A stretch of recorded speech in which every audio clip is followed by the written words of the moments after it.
How does the smart podcaster respond to the Infinite Dial 2017 numbers? It's the Podcast Report, episode 122. Show notes, links, conversation, and more at thepodcastreport.com/122. What is the Infinite Dial Report and why does it matter? You can either head out to edisonresearch.com/infinite-dial-2017 to get the report, or you can head out to the podcastreport.com/122.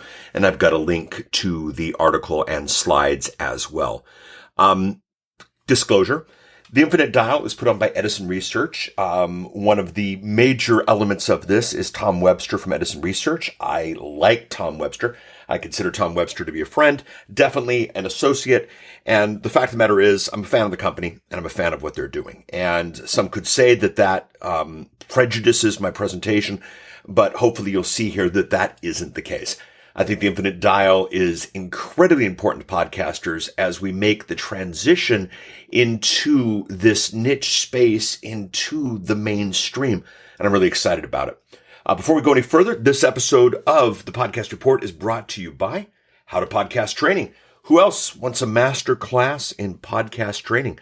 Find more at howtopodcasttraining.com. The Infinite Dial is a fantastic study done with real study methodology done by a company who does this for a living.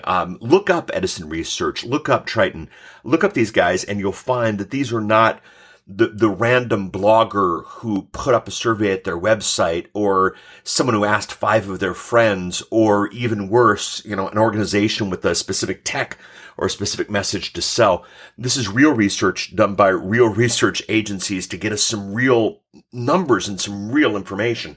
And if you open up the slides and you look right to slide number 3, you'll see this is real work.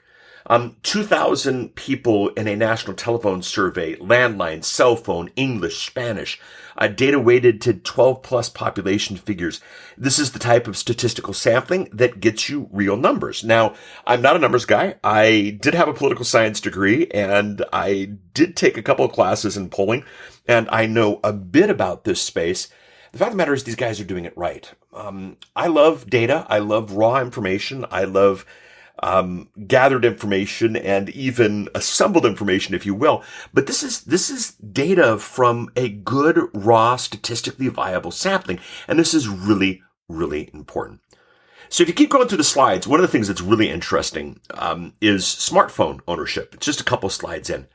81% of the total population, 12 plus, has a smartphone.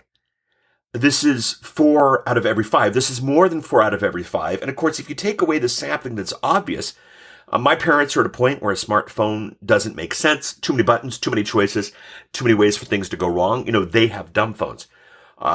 They were not part of the sampling on this, but boy, if you look at all the people who obviously don't have a smartphone, we're pretty much left with everybody else has a smartphone. So the receptor to podcasting is in everybody's pocket. Think about this. There is no more, how do I get a podcast? Can I get a podcast? We've got it now. It's amazing. The jump from 76 to 81 was a huge jump. I didn't see that coming. 226 million Americans. And it's funny because so many ask, what's the market for podcasting? Well, it's 226 million Americans who have a smartphone in their pocket, total population 12 plus. Very, very big. Now, obviously, if you look at the smartphone ownership, which is the next slide broken up, the younger you are, the more likely you are to have one. That makes sense. But even in 25 to 54, it's 89%. It's 90%. It's 9 out of every 10, 4.5 out of every 5.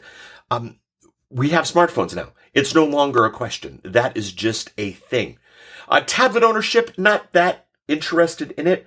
Tablet as a device, there's definitely some consumption on that one. That one doesn't do it for me, but you're more likely than not to have a tablet. I think that's interesting. Internet connected TV, 64%, more likely than not. On-demand video services. Now, here's a funny one. In the beginning days of podcasting, I started a company that did premium podcasting. I wanted to be Audible. I wanted to do that. And all 6 of my customers thoroughly enjoyed it. And Dan Class to this day, I'm still sorry I had to take it down.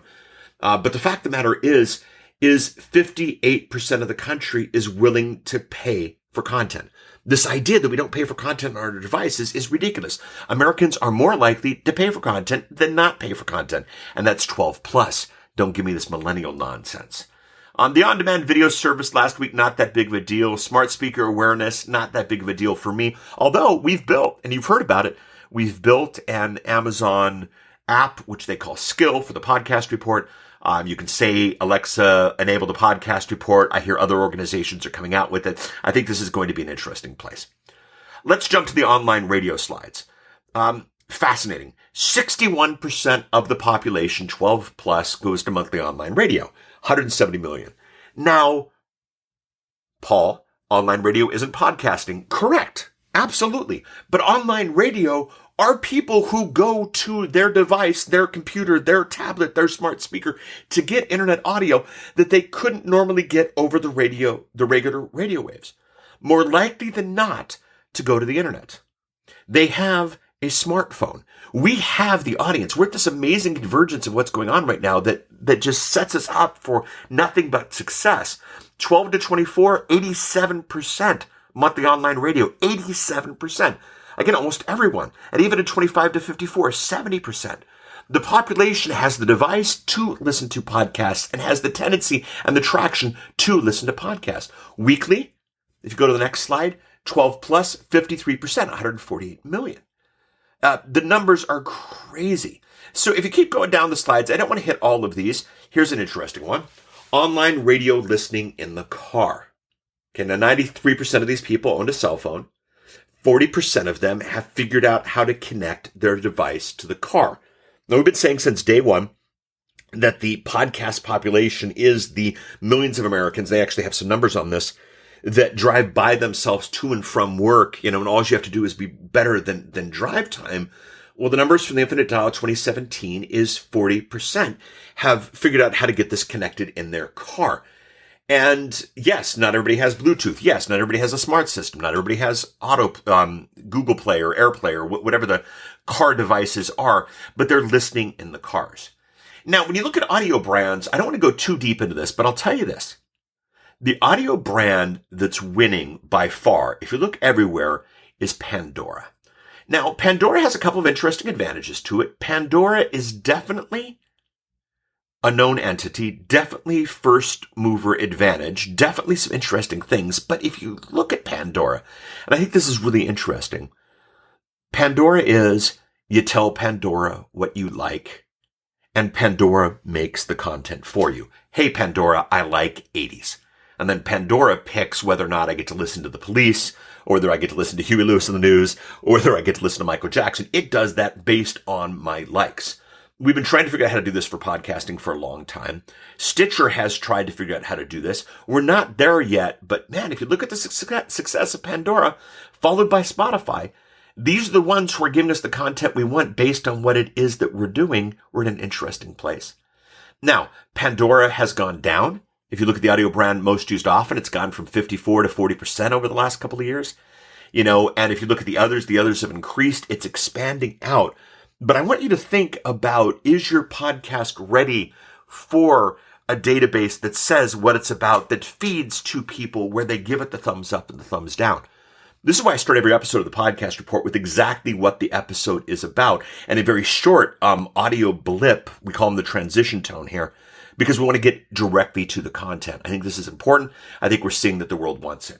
The music discovery section of the report is absolutely intriguing, and it made me think a little bit about my kids, but it's nothing that I want to necessarily deal with in this and how it deals with our audience. I do think it is interesting that, YouTube usage is, of course, highest 12 to 24, 25 to 54, it goes down, but still the people on YouTube are tremendous. But let's get to the podcasting section. You can scroll to it. It's got the microphone on it, and it's a good piece of clip art. Good job, guys. Okay.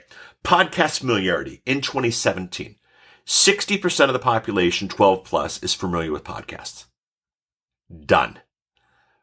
Last year, Tom said we broke into the mainstream. We've done 5% over the mainstream. The world knows what a podcast is. And if we go back, the world is carrying the device that lets them get the podcast. And if we go back, data is getting cheaper and cheaper. And this is an early episode of the podcast report. Most of us getting unlimited data free now. So we know what a podcast is. We have the device that gets it to us, and we were able to get it for free. Why aren't we going to do that? Well, we are. Okay, those who are listening to podcast, 40%, 112 million, up 4% over last year. Monthly podcast listening, 67 million, up 3% from last year. Absolutely fantastic. And of course, if you go to the younger set, the set more likely, and for many of you, it is your demographic, 12 to 24, 27% are monthly listening. And for 25 to 54, my demographic of buyers, it jumped from 24% to 31%. The age group that buys the stuff that at least I'm selling has jumped tremendously in monthly listening. You take weekly podcast listing, 15%. The number of podcasts listened to, it is fascinating to me that, 11 or more, 8%, 6 to 10, 13%, 4 or 5, 20%. Those three alone, really active listeners, is about 50% of it. If we add the 3 or more, it's a significant chunk. If you look at the average podcast listener listened to 5 podcasts last week. This is not a random dabbling of, hey, I wonder if there's anything on my smartphone.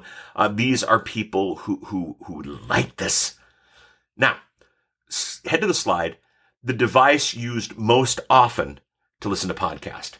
2015, computer, 42%, smartphone, tablet, portable device, 55%. Don't know. He doesn't have a number there. It's jumped from 2015, 55% to the portable device, to 2017, 65%. The podcasters who are building websites for people on the web and spending all their time with people in front of a computer, it's only 33%. Less than 1 out of every 3 people who consume your podcast don't do it on the website. Are you mobile ready?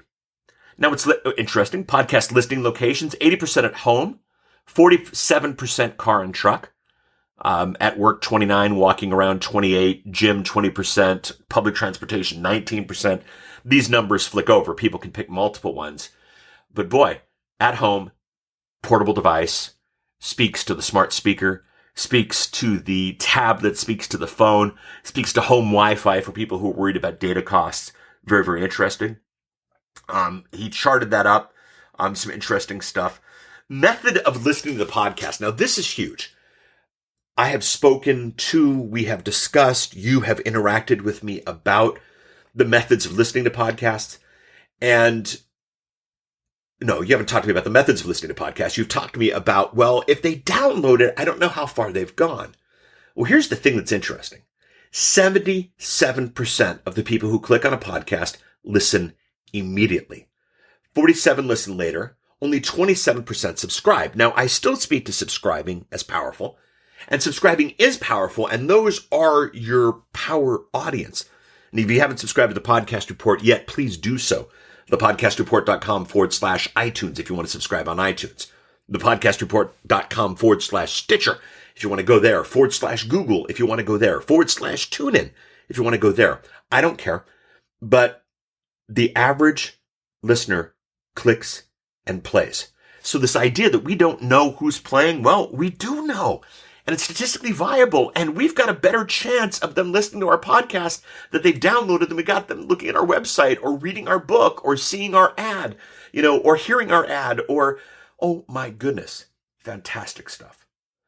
Percent of all podcasts downloaded and listened to, 52% say, this is the people who have downloaded podcasts to listen to at a later time. 52% say they go to the end. Fantastic. Number of podcasts subscribed to. Let's see, 1, 20%, 2, 16%, 3, 12%, 4 to 5, 19%, 6 to 10, 20%, 11 or more, 9%, don't know, 4%. If you look at that, it's an average of 6 podcasts subscribed to. This is the audience base we want. This is the audience base that we like. Now, there's a whole section of in-car media, and this is interesting because this is part of the infinite dial. Radio, obviously, a lot of it in the car. If you look at the different places that people look, AM, FM radio, 82%. So 3 out of every 5. Podcast, 19%, 1 out of every 5. This is important. This is key. They're still going to AM, FM radio because we got to be better. Right now, I joke that all we have to do is be better than drive time. Well, there's a lot of podcasts that simply aren't. Part of it is people trained in storytelling and people trained in production and people trained in being regular and people trained in understanding their audience. And so we have a base capable of listening to podcasts. We have a base who wants to listen to something when they're driving. We have a desire for content. We're just not meeting it. That calls to quality. I think this is really, really important. If we keep scrolling through, what's interesting, AM, FM radio has dropped 3% in the last couple of years. CDs has dropped 2%. Online radio has gone up 1%. Satellite radio has gone up 3%, which is a surprise to me. We're in the car. We're listening to content. It's what we're doing. All right. So that's the podcast part of this. Let's talk to social media usage because this does play to podcasting. It plays to podcasting as a distribution vehicle. In last week's episode, I spoke with you about, we had Rob Walsh from Libsyn and we chatted about destinations and we chatted about social media and we chatted about all these options. Let's look to social media usage. 226 million people in social. That's a lot more than in podcasts. Now, of course, there's the great debate. If you put your podcast on Twitter, is it a podcast or is it a social media audio post? Here's the thing. Don't care. 81%. 4 out of every 5 Americans use social media. You put your content there and you let them know that they can subscribe on the device and get these things automatically. This is where it starts to get interesting. 95% of America knows about Facebook. 90% knows about Twitter. 88% knows about Instagram. 70% or 82% knows about Snapchat. And it goes down from there. Brand awareness doesn't really excite me. Brand usage is fascinating. 67% of the entire population, 12 plus, uses Facebook. Only 34% use Instagram. Only 29% use Snapchat. Now, yes, demographically, and we'll chat about that in a second, that's very different based on the age groups, but you better have a Facebook strategy for your podcast. That's where they are. Absolutely fascinating. I do think it's interesting that Snapchat's higher than Twitter and Instagram's higher than Snapchat. And I think there are those who have some misplaced focus and attention, but that's usage. And of course, if you look at Snapchat, Snapchat has grown from 14 to 29% over the last 3 years. But here's the thing. Facebook has grown from 58 to 67% over the last years. More people on Facebook than Snapchat.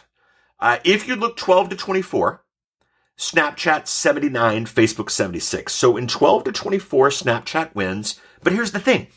Is your podcast for the 12 to 24 group? And don't give me this, well, I'm building the audience. If they're not listening now, you're not building that audience. And if you have a 12 to 24 podcast, you're probably not listening to this show, to be honest. However, you are listening to this show because you want to know how to make sense of this. And this report, again, is fantastic. Your audience is ready. Your audience desires. And this is where your audience is. Facebook, most used, went up from 61 to 62. It's not going anywhere. Even in social media brand used most often, 12 to 24, Facebook from 32 in 2016 to 39 in 2017. Now, Snapchat, yes, from 26 to 31. What it is those two are the big ones. They're getting bigger. All the rest are kind of going away, again, in the 12 to 24 demographic. We tend to be so focused and we seem to be so alert to what is going on tomorrow, what is going on with the kids. We don't tend to look at our podcast. If you look at these numbers, and again, the podcastreport.com/122 or edisonresearch.com/infinite-dial-2017. Either one of these will work. You'll get the numbers. Look at these and use them. It's really important in the podcast space, especially as we go into this next phase. We are mainstream. This is no longer the hot new thing. This is the thing. And it's taken us a decade to get here, longer than I would have liked, but we're at a really good place. Realize this study was not financed by someone else.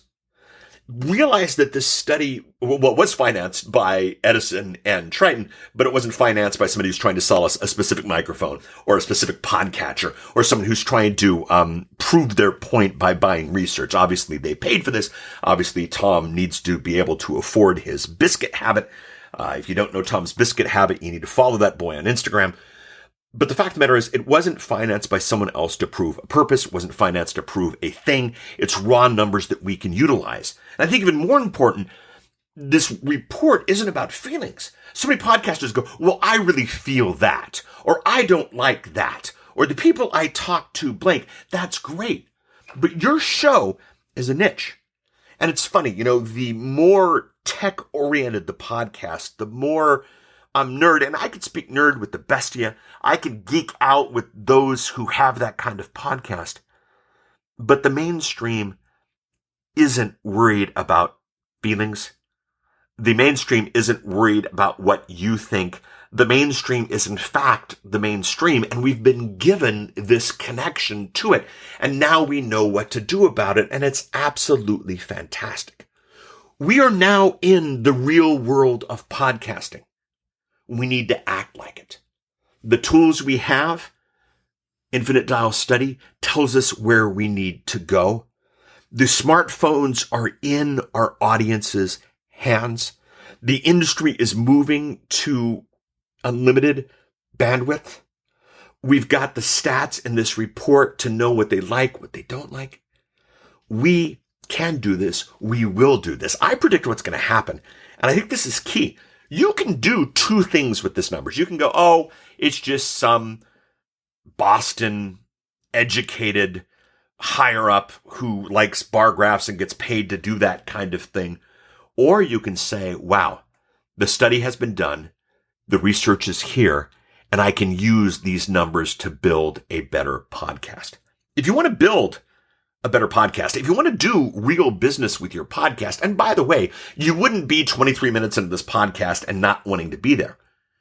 You now have what you need to do more than you've ever done before. You don't need to wait for whatever Apple's bringing us. You don't need to wait for the next stat. You don't need to go to the next event. You don't need another month in your private membership site of encouragement. You have what you need to blow up your podcast. And here's what's great. Your audience is ready to receive it. Thank you, Tom. Thank you, Edison. Thank you, Triton. Thank you for this report. I know we're going to have the podcast specific version coming out later, but the fact of the matter is this is important, how it all comes together. You've done a great study. My podcast is better for it. And hopefully now your podcast is better for it. Thank you so much. We will chat next week. Bye.